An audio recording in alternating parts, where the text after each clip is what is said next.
Excited to get Quinyon. Mitchell to Philadelphia. I think that for us, as the board kind of came off and a lot of offensive players came off, we felt like we were in a good position at 22, the way it fell for us and the players that were left on the board. We had a hard decision based on the guys that were left on the board. But we felt based on the player, based on the totality of the circumstances with the player, his talent, his character, and the position, we felt like it was the right pick for us. At what point did you think it was realistic that he might get to 22? You wouldn't have to trade up? I think once we got towards the middle of the round, we saw that we were going to be okay and get a first-round player at our pick. I think it was unusual to not have action in that room. I mean, we contemplated. There were some really good players still left. We contemplated going up, but we kept going back to the fact that we felt like we had a really good chance to get a first-round player at a position of need where we were picking. We felt that there would be a lot of offense in this first round, but the way it went, was that a little surprising to you? I don't know that it was necessarily surprising because we go through so many scenarios. So we had gone through scenarios where 4 quarterbacks went, 5 quarterbacks went, 6 quarterbacks went, which really affected us a lot. You know, and like I said, we go through the worst case scenario first, and then we work back from there. So I think from our perspective, maybe a little surprising how late it took for the first defensive player to go. Probably didn't expect that. Howie, why this cornerback, the first cornerback you ever drafted in the first round, and why do you think you're going to get this one right? Well, I couldn't have got any wrong in the first round if I didn't draft them, to be fair, Jeff, right? So, yeah, that's fair. You know, certainly, you know, there's overconfidence in the draft for sure. You know, 4 out of every 10 first-round picks don't make it. I understand, you know, our success rate at the bottom half of the first round hasn't been as good as earlier in the first round. And so, you know, we just rely on our process. We rely on who the particular player is. In this case, we think we have an extremely talented, hardworking, outside corner. So he's got all the tools in his body, the right mentality. We felt like we had really good information. Coach did an unbelievable job because of his connections at Toledo, really kind of relaying those thoughts and, you know, us having the same conversations with the coaches. He really had a great process. And when you think about kind of he had a chance to transfer out of Toledo last year. He stayed there. He came back. He got better. He went to the Senior Bowl. He really checked the whole offseason process boxes one by one off, which is important, you know. And obviously, he's got a lot to prove as a small school player. The MAC is not the National Football League. We understand that. You know, we've had tremendous success with big schools. So, you know, to take a player like this from the MAC, he has to be special, and we think this is a special person.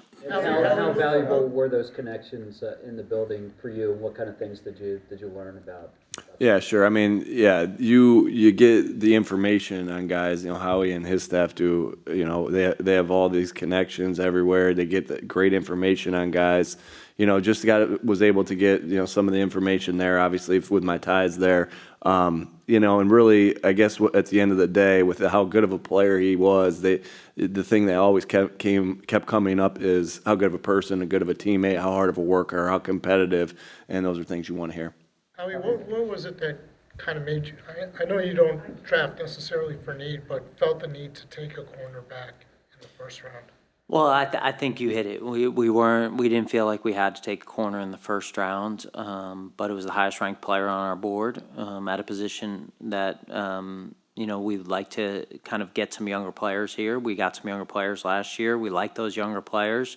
We wanted to add some competition at the corner position, and so we felt like based on those factors. But I think the most important thing was that we didn't jump the board. You know, this guy was standing out on our board. He was the highest ranked guy, and you know, it seemed like a pretty easy pick. Though again, you know, the only reason that it was a hard pick was because there were still a bunch of good players there that we liked that we would have been happy to select. As a follow-up to that, you had a choice, like you referenced. What set him apart from Arnold one pick later? Yeah, I think that those are hard decisions. I think when you get into specific players that you have very similar grades, there's no insurance on those things, and so I think for us, maybe we just felt like for our situation, what we were looking for, that this was the right player for us. But again, like you're talking about another really good player there, and again, these are close decisions. Howie, off the draft for a second, AJ's extension, what made you want to get it done so early and be so proactive?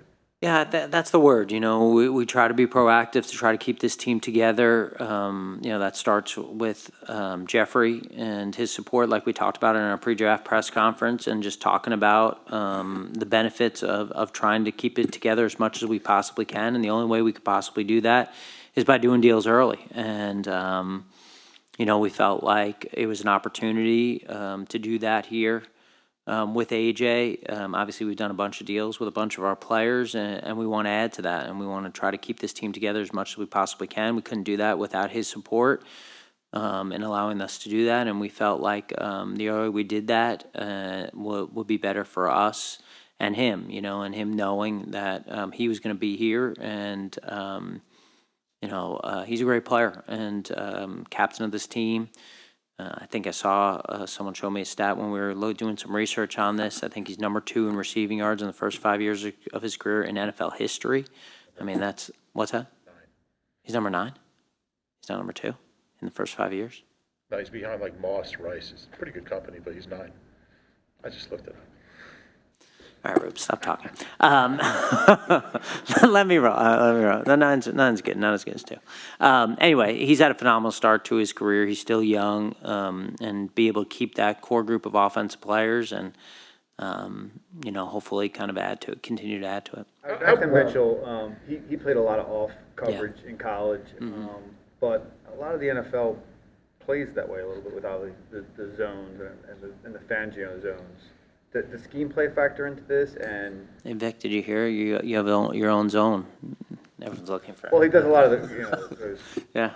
I think that, he played a tremendous amount of off coverage at Toledo, and I think when we talk about finishing the process, you got to see him play press coverage at the Senior Bowl. That was really an opportunity to see him kind of finish that and be well-rounded, and so I think that really helped us see that he had a diverse array of skill sets there, because that was one of the concerns when you see him play, that he's only playing a certain way and he's allowing his eyes to lead him to the ball. And so when he got in people's face at the Senior Bowl, we thought he was one of the best players at the Senior Bowl against really good competition, against really good receiving class. We say a bunch of them come off today, and we'll see a bunch of those guys come off tomorrow. So I think that was important for us. With taking Mitchell, what's the future like for Darius Slay and James Bradberry? And also, you have a lot of cornerbacks now. Is there any thoughts potentially moving some of them to safety?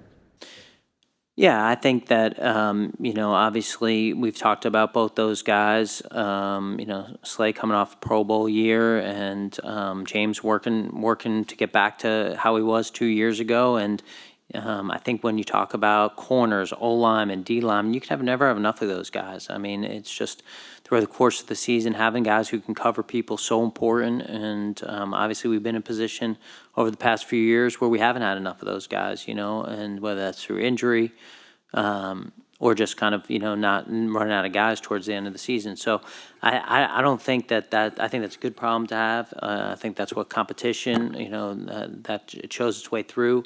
We got a lot of practices, a long time to go before we go to Brazil. So I think it's our goal right now just to add as much competition as we can to this football team and let it all shake out. Howie, how big is it to still have 50 and 53 and still get the player that you wanted? Yeah, it's really big, and I think that I think you go kind of through this draft and my mind isn't really on what we just did. It's kind of on what we're doing next, so I'm a little distracted because it's hard to kind of sit here and just talk about in a vacuum one thing. We got a lot of work to do tomorrow and Saturday, and so we're going to try to execute the best we can, and it's a quick turnaround. So, for us to have a successful weekend, we got a lot of work to do. You were going. Now, hard the decision was, and that Quinyon ended up being the top player on the board. With all the scenarios in front of you, what was the possibility that maybe you didn't get the number one guy left on the board at that time? And how hard is that decision whenever we talked before how you like the trades?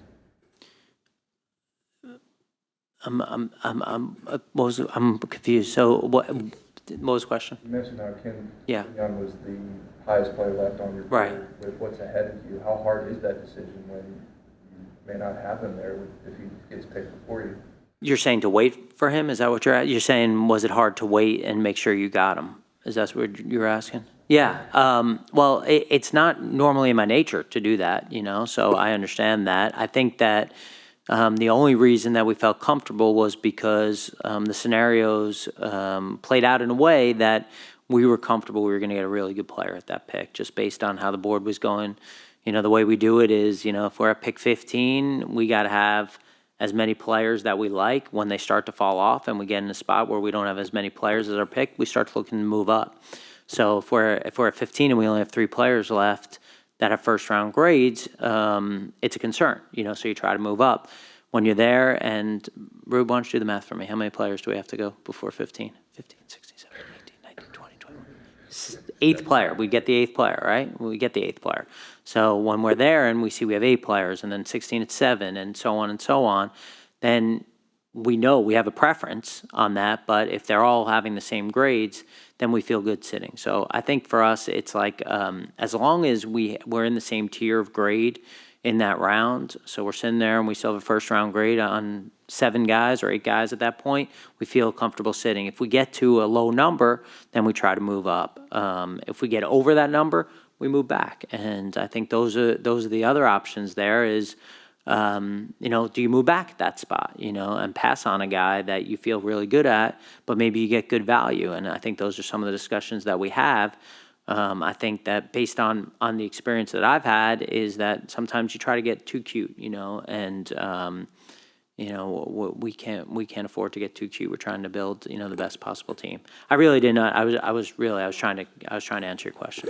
You mentioned the Senior Bowl and how Quinyon showed some versatility in different spots. Do you think he has inside-out versatility, or do you view him more as just an outside corner? Well, I think that for us, the most important thing is he focuses on one thing as a rookie. I think that's obviously coach and his staff's choice. But I think when we talk about him as an outside corner, and kind of working from there. You do watch him and you see him play some inside, so he's got that versatility. I think we'll get him in here. We'll see what he's comfortable doing with our coaches and kind of working from there. Well, you can go, Nick, and then Go ahead, no. Go ahead, Zach. Yeah, I'll Spoken about the lack of first-round corners here, but you've been around some, Rockets and Jason Baret.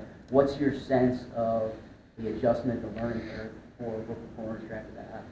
Yeah, obviously for any position, there's an adjustment to be made from college football to NFL football. I think I don't necessarily say it's more than the other positions. I know you mentioned a couple guys that when I think about those 2 guys, they played really good football their first year, and so we're just really excited about the player. We're excited about the person. Couldn't be more excited to have him on our football team. Bob, and then done. A year ago, you got Jalen, and a lot of people thought you might have got the best player in the draft at number 9. Do you feel like you got that much of a improvement over the actual pick talent-wise? I mean, I guess the question is he a lot higher on your board than 22? Yeah, I think once you draft them, it's what they do in the NFL, and so I think once we bring him in here, we talked about it a lot. We got to develop the player. We got to develop the person. We're still talking about a young guy coming to Philadelphia, and I think that's, at this point, it's all what he does from here. So whatever happened pre-draft, none of that matters. Wherever they're picked, none of that matters. It's what they do from now on. So I think, obviously, we wouldn't have picked him. Someone said in our draft room during this week, by definition, you're the high bidder on any player that you pick. So obviously, we were the high bidder on this guy, and I thought that was a unique, depressing way to look at it. But so anytime you think you're getting someone really high, well, you're really the high bidder. So, I think that obviously, for us, as we went through outcomes, that we felt like this would have been a good outcome for us as we went through the draft. And, history is yet to be written. All right. Who said that? Mark.